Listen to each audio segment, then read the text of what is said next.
브라이언 딕이라고 하는 사람이 쓴 책이 하나 있습니다. 나의 일을 의미 있게 만드는 방법이라고 하는 책인데, 오늘 이 저자가 우리가 이 땅에서 일을 하는 이유에 대해서 서로 다른 가치를 매기고 있습니다. 세 가지 단어로 설명하고 있는데, 여러분들이 아마 이 단어를 보면 첫 번째 단계에 머물러 있지 않는가, 아마 그런 생각을 하실 것 같습니다. 먼저 살기 위해 일을 하는 것을 가지고 이 저자가 직업이다, 그렇게 표현을 했습니다. 생계를 위한 일을 직업이라고 했고요. 두 번째는 자신의 성장을 위한 일은 진로라는 단어로 설명을 했고, 세 번째는 일이 곧 자신의 정체성이 되는 경우를 가지고 소명이라는 이름을 붙이고, 당연히 소명의식을 가지고 일을 하는 것을 최고 수준의 의미 있는 일로 보게 됩니다. 아마도 여러분들이 이미 잘 알고 계신 내용일 것 같은데, 세 사람의 벽돌공의 이야기가 있습니다. 지나가던 사람이 뜨거운 태양 아래에서 일하는 벽돌공에게 무슨 일을 하느냐라고 물었죠. 첫 번째 벽돌공은 그냥 벽돌을 쌓고 있다라고 대답을 했습니다. 두 번째 벽돌공은 내가 처와 자녀들을 먹여 살리기 위해서 돈을 벌기 위해 벽돌을 쌓고 있습니다라고 대답을 했고, 세 번째 벽돌공은 내가 아름다운 성당을 만들고 있다라고 그렇게 대답을 했습니다. 이 이야기를 들으면서 당연히 세 번째 벽돌공의 답변이 가장 멋진 대답이라고 하는 것을 모두가 인정하실 텐데, 똑같은 일을 해도 내가 어떤 마음으로 일하느냐가 중요하다는 것을 가르쳐주는 그런 이야기입니다. 그래서 우리가 하는 일을 통해서 세상에 무엇인가 기여하고 다른 사람의 삶이 더 나아지기를 기대하는 마음으로 소명을 가지고 일을 하라고 하는 것이고, 마치 여기에서 벗어나게 되면 그 가치가 또 의미가 없는 것처럼 생각하기가 쉽습니다. 그래서 많은 사람들이 소명을 가지고 일하는 모습을 그려봅니다만은, 사실 이런 가치 있는 의미에 맞는 일자리를 찾기가 그렇게 쉽지는 않습니다. 그리고 내가 일하는 현실과 우리가 꿈꾸는 이 소명의 자리의 간격이 너무나 크다는 것을 깨닫게 되고, 요즘 한국 TV를 보면 현타라는 말을 자주 쓰길래 도대체 이게 무슨 말인가 저도 궁금해서 한번 찾아봤던 적이 있는데, 어쨌든 현실에 내가 처한 상황을 제대로 파악했다라고 하는 그런 의미인 것 같아요. 결국에는 생계를 위해서 일하고 내가 먹고 살기 위해서 일을 하는 사람들이 대부분이다라고 하는 말씀입니다. 만약에 우리가 하는 일이 정말로 소명의식에 불타서 하는 일이라고 하면, 내가 월급을 받고 일하는 게 아니라 직장에다가 돈을 줘가면서라도 일을 해야 할 것 같은데, 실제로 우리 일상의 삶의 모습에서 이 소명의식을 찾기가 그렇게 쉽지가 않습니다.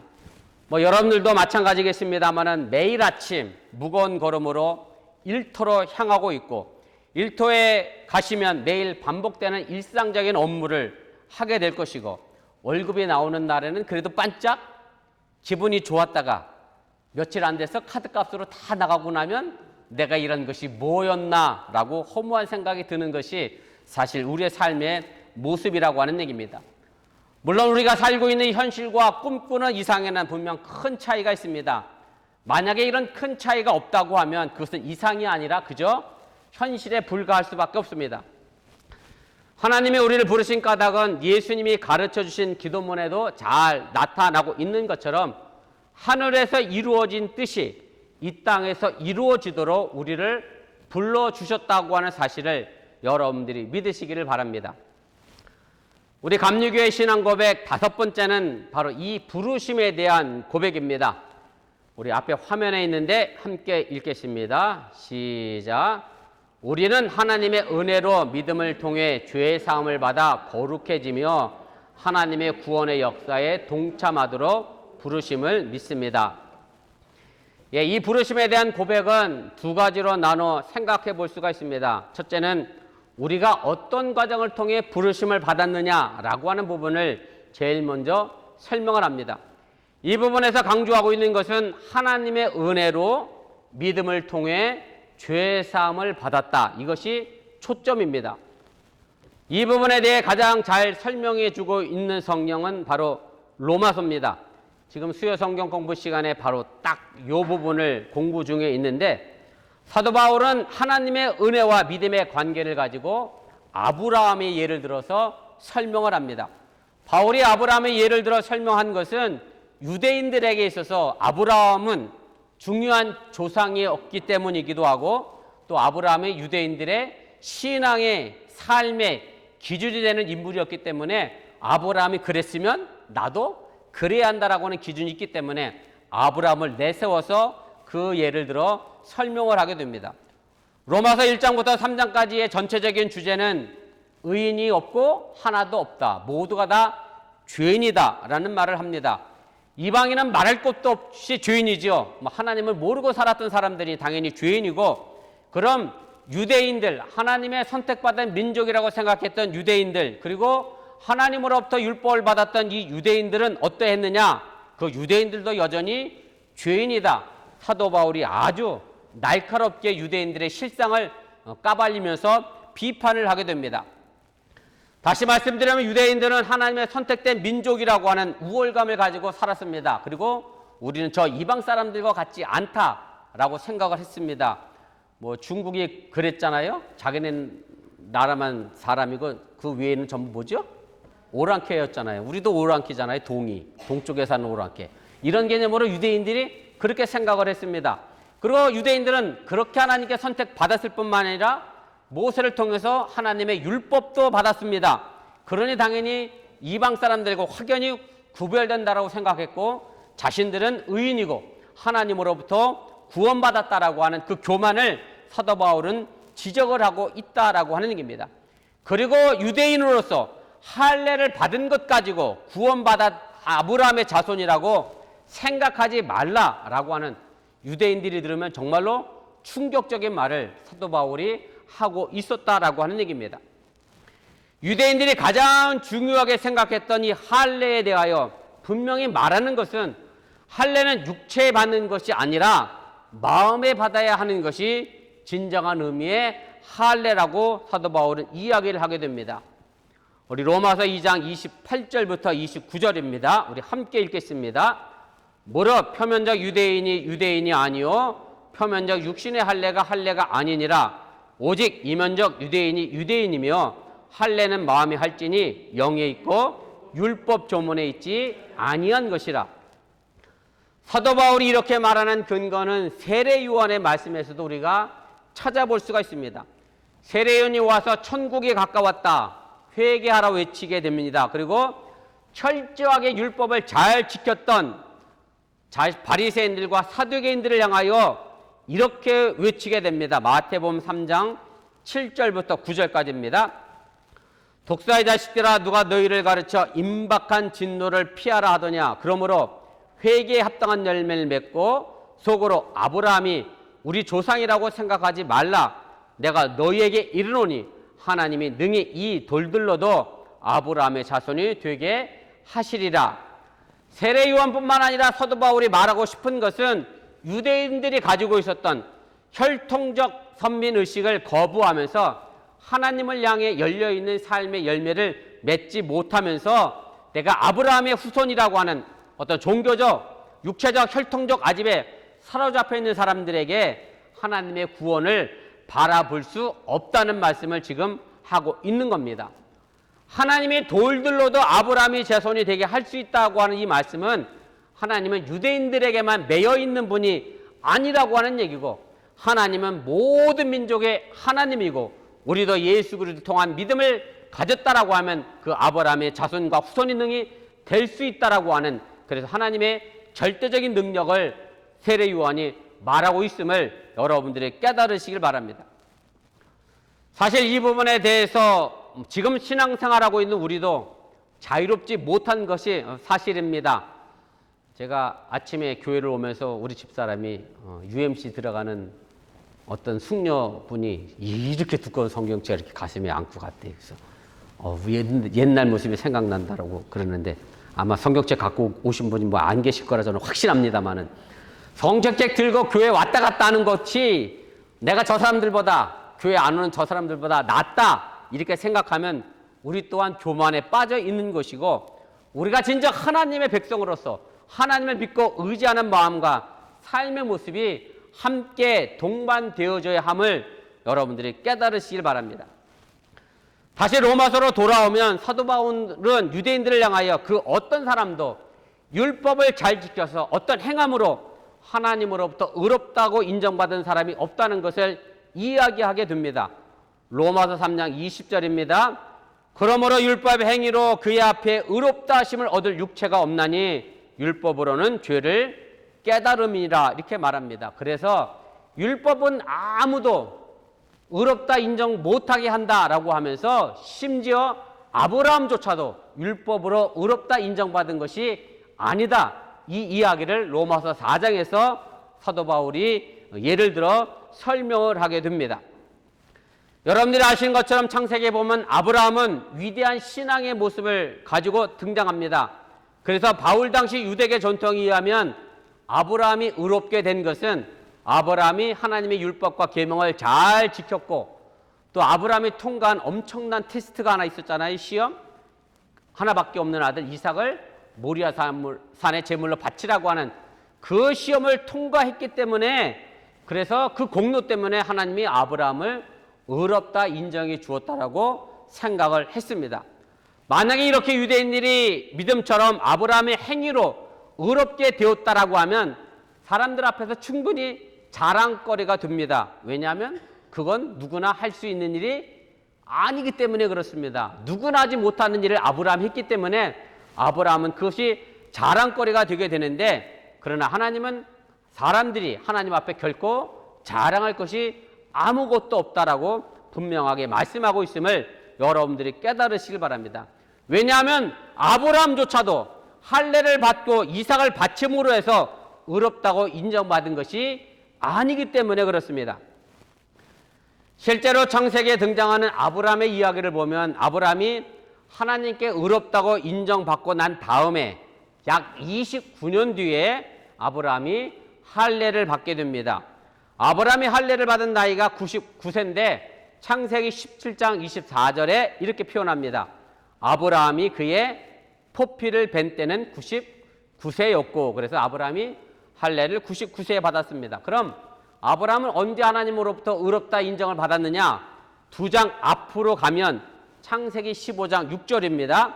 아브라함이 여호와를 믿으니 여호와께서 이를 그의 의로 여기시고 바로 이때가 아브라함의 나이 70세였습니다. 그러니까 할례 받기 훨씬 이전에 이미 아브라함은 하나님께 의롭다 인정받았다라고 하는 얘기고 율법대로 할례를 받아서 의롭다함을 받은 것이 아니라 아브라함의 믿음이 먼저 있었다는 것을 사도 바울이 이야기를 하게 됩니다. 그래서 사도 바울은 로마서에서 아브라함이 할례 받기 이전에 이미 하나님으로부터 의롭다함을 인정받았다는 것을 말함으로 해서 유대인들이 주장하고 있던 율법을 행함으로 아브라함이 의롭다 인정받았다라고 했던 그것이 틀렸다라고 분명하게 지적을 하게 됩니다. 유대인들의 율법 중 가장 중요한 것 가운데 하나가 바로 할례입니다. 하나님을 믿는 유대인의 표시로 그런 난지 8일 되면 남자의 성기의 포피를 벗기게 됩니다. 이것으로 하나님을 믿는 유대인이요 선택받은 백성이요 의로운 백성이라고 하는 것을 드러내게 됩니다. 말도 안 되는 이야기인 것 같지만 먼 옛날 유대인의 이야기가 아니라 지금 우리의 이야기라고 하는 사실 또한 여러분들이 깨달으시길 바랍니다. 지금 우리는 교회 다닌다고 할례를 받지는 않습니다. 대신 뭘 받느냐면 세례를 받습니다. 세례를 받은 다음 교회 직분을 갖게 됩니다. 집사가 되기도 하고 권사가 되고 장로가 되고 목사가 되기도 합니다. 오래 교회 생활을 하는 동안 많은 봉사도 합니다. 그렇다고 하면 이것으로 우리는 구원받은 사람이냐 의로운 사람이냐 라는 질문을 던져볼 필요가 있습니다. 내가 10년, 20년, 30년 예배를 드리고 세례를 받고 봉사를 하고 직분이 있어서 그가 구원받은 사람이요 의로운 사람이냐 하면 그렇지 않다는 것이 사도 바울의 말씀입니다. 쉽게 말하면 오랫동안 예배드리고 기도드리고 봉사했던 그 행위로 말미암아 구원받고 의로운 사람이 되는 것이 아니라 하나님을 향한 믿음을 가지고 구원받고 의롭다 인정받는 것임을 여러분들이 잊지 마시기를 바랍니다. 바로 이 아브라함의 이야기 뒤에 하나님의 은혜라고 하는 표현이 등장을 하게 됩니다. 로마서 4장 4절 5절 말씀입니다. 우리 함께 읽겠습니다. 일하는 자에게는 그 삭시의 은혜로 여겨지지 아니하고 보수로 여겨지거니와 이를 아니할지라도 경건하지 아니한 자를 의롭다 하시는 이를 믿는 자에게는 그의 믿음을 의로 여기시니. 아멘. 이 구절을 보면 은혜의 의미가 분명하게 드러납니다. 일을 하고 그 일한 대가를 받는 것은 은혜가 아니라 보수입니다.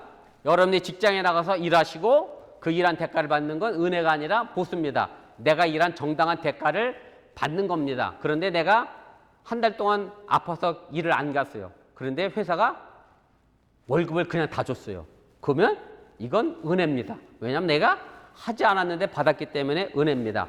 사실 이것이 바로 은혜의 개념입니다. 은혜는 경건하지 못한 사람, 죄의 대가를 치러야 될 우리가 그 어떤 사람이 대신 치러줬죠. 예수 그리스도가 십자가에서 대신 치러줌으로 해서 나는 예수님께 빚진 사람이 됐고 그것은 하나님으로부터 오는 은혜가 되어지게 됩니다. 그래서 사도 바울은 항상 복음에 대하여 자신이 빚을 졌다라고 고백을 하게 됩니다. 은혜는 내가 뭔가 해서 받은 것이 아니라 하나님이 내게 거둬주신 공짜 선물이 바로 은혜라고 하는 것을 여러분들이 기억하시기를 바랍니다.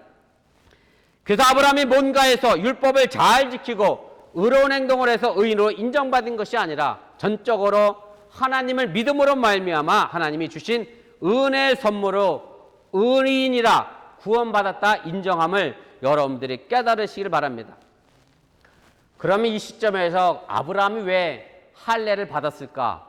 이미 29년 전에 의롭다 인정받았는데 굳이 받을 이유가 뭘까라고 하나 아마 궁금증이 남을 수도 있을 겁니다. 이것은 아브라함이 나중에 할례를 받은 것은 의인이 된 것에 대한 일종의 좀 어려운 단어일 수도 있습니다만 추인 형식을 빌린 겁니다. 나중에 인정받는 형식으로 그렇게 인정받은 것임을 여러분들이 깨달으시기를 바랍니다. 제가 세례교육할 때 꼭 하는 말이 있습니다. 이제 부활절에 제가 또 세례식을 할 예정으로 있는데 제가 세례식 때 세례교육할 때 어떤 말을 꼭 하느냐면 결혼식 비유를 들어 말씀을 드립니다. 여러분들 다 사랑하셔서 결혼했지요? 그래서 결혼에 가장 중요한 건 그 다음은 결혼식입니다. 저도 결혼식을 해봤지만 이게 보통 힘든 일이 아니에요. 전 결혼식 하다 진짜 여러 번 싸웠어. TV를 얘를 사야 되느니 쟤를 살아야 되니 오디오는 이게 좋니 우리 때는 또 장도에 갔어요. 12자짜리를 싸야 한다, 10자짜리를 넣어야 된다, 위장은 원목을 너무 복잡해가지고 진짜 결혼식 하기가 힘들더라고요. 그럼에도 불구하고 다 결혼식이에요. 돈도 무지 들었어요. 국수값도 많이 들었고요. 웨딩 촬영한다고, 야외 촬영한다고 아마 여러분들 다 했었을 것 같은데 그런데도 불구하고 다 결혼식 합니다. 굳이 안 해도 되는데 해요. 굳이 안 할 수도 있어요. 어떻게 하면 되죠?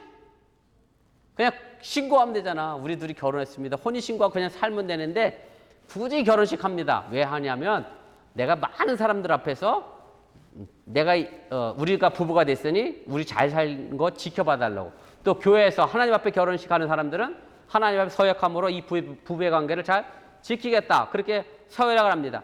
사실 세례도 마찬가지입니다. 예수를 믿으면 구원을 받는데 그럼 내가 굳이 왜 세례를 받아야 하느냐? 세례 받아서 구원 받는 게 아니라 예수 믿고 난 다음에 뭘 받는 거예요? 구원 받았으니 세례를 받는 거지 세례 받아 구원 받는 게 아니라고 하는 얘기고 세례식을 하는 이유는 내가 믿음의 증인들 앞에 이제 새 사람으로 내가 거듭났습니다. 태어났으니 내가 하나님의 자녀답게 잘 사는지 나를 좀 지켜봐 달라고 하는 그런 의식으로 세례 예식을 행한다고 하는 것을 여러분들이 깨달으시길 바랍니다. 아브라함은요 사람의 눈으로 볼 때 결코 의인이 아닙니다. 그는 2번이나 자기의 목숨을 구하기 위하여 자기의 사랑하는 아내 사라를 팔았습니다. 친자식을 줄 거라고 하는 하나님의 약속도 믿지 않고 첩을 두고 2번째 부인을 맞아들여 다른 자식을 낳게 됩니다. 그러나 아브라함은 다시 돌아왔습니다. 그때마다 자손의 번창과 약당의 약속을 하나님으로부터 받게 됩니다. 그럴 자격이 없었지만 하나님은 아브라함에게 약속을 했습니다. 그리고 아브라함 그 약속을 믿었습니다. 아버지와 아들의 관계였습니다. 믿음의 관계였다라고 한 얘기입니다. 언제나 다시 돌아왔습니다. 바로 이것이 믿음임을 여러분들이 잊지 마시길 바랍니다. 믿음이라고 하는 것은 어떤 상황이든 그것이 실패든 좌절이든 잘못이든 돌아와 용서받을 수 있고 다시 약속받을 수 있는 것이 믿음입니다. 내가 실패했다고 어려운 일 당했다고 어떤 상처가 있다라고 해서 교회를 떠나고 믿음을 떠나는 것은 결단코 믿음이라 말할 수 없음을 여러분들이 기억하실 바랍니다. 이 믿음으로 바로 아브라함은 의롭다함을 받았다라고 하는 얘기고 그 믿음의 길을 계속 가고 있다라고 하는 얘기입니다. 우리도 마찬가지입니다. 아브라함보다 우리는 더하게 하나님 앞에 큰 죄를 짓고 살아갑니다.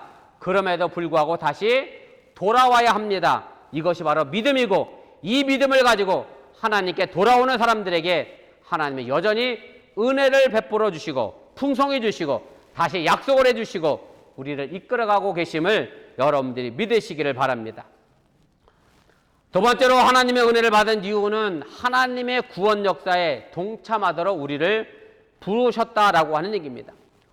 우리가 일반적으로 부르심을 가지고 소명이라는 말을 합니다. 그런데 이 소명이라는 단어는 단순히 불렀다는 의미가 아니라 더 큰 의미를 가지고 있습니다. 소명의 정확한 의미는 하나님의 부르심입니다. 신의 부름이라고 설명합니다. 그래서 중세시대에는 이 소명이라고 하는 단어, 영어로 콜링이라고 씁니다만은 마틴 루터는 이 단어, 독일어 단어를 써서 제가 독일어 발음을 들어봤는데 참 못해서 제가 독일어 단어를 안 썼어요. 마틴 루터가 썼던 이 소명이라는 독일어 단어와 영어의 콜링의 단어는 사람이 누굴 부른 게 아니라 하나님 부른 거예요. 그래서 누구에게만 사용됐느냐면 성직자에게만, 영적 직무를 수행하는 사람에게만 이 소명이 쓰여졌어요. 그래서 소명 받았다는 누가 받은 거예요? 목사님이 받은 거예요. 그래서 여러분들은 소명 받았다는 말을 함부로 못했다니까. 그런데 언제부터 이 말이 쓰일 수 있었느냐면 마틴 루터가 종교개혁을 한 이후에 만인 제사장직을 얘기하죠.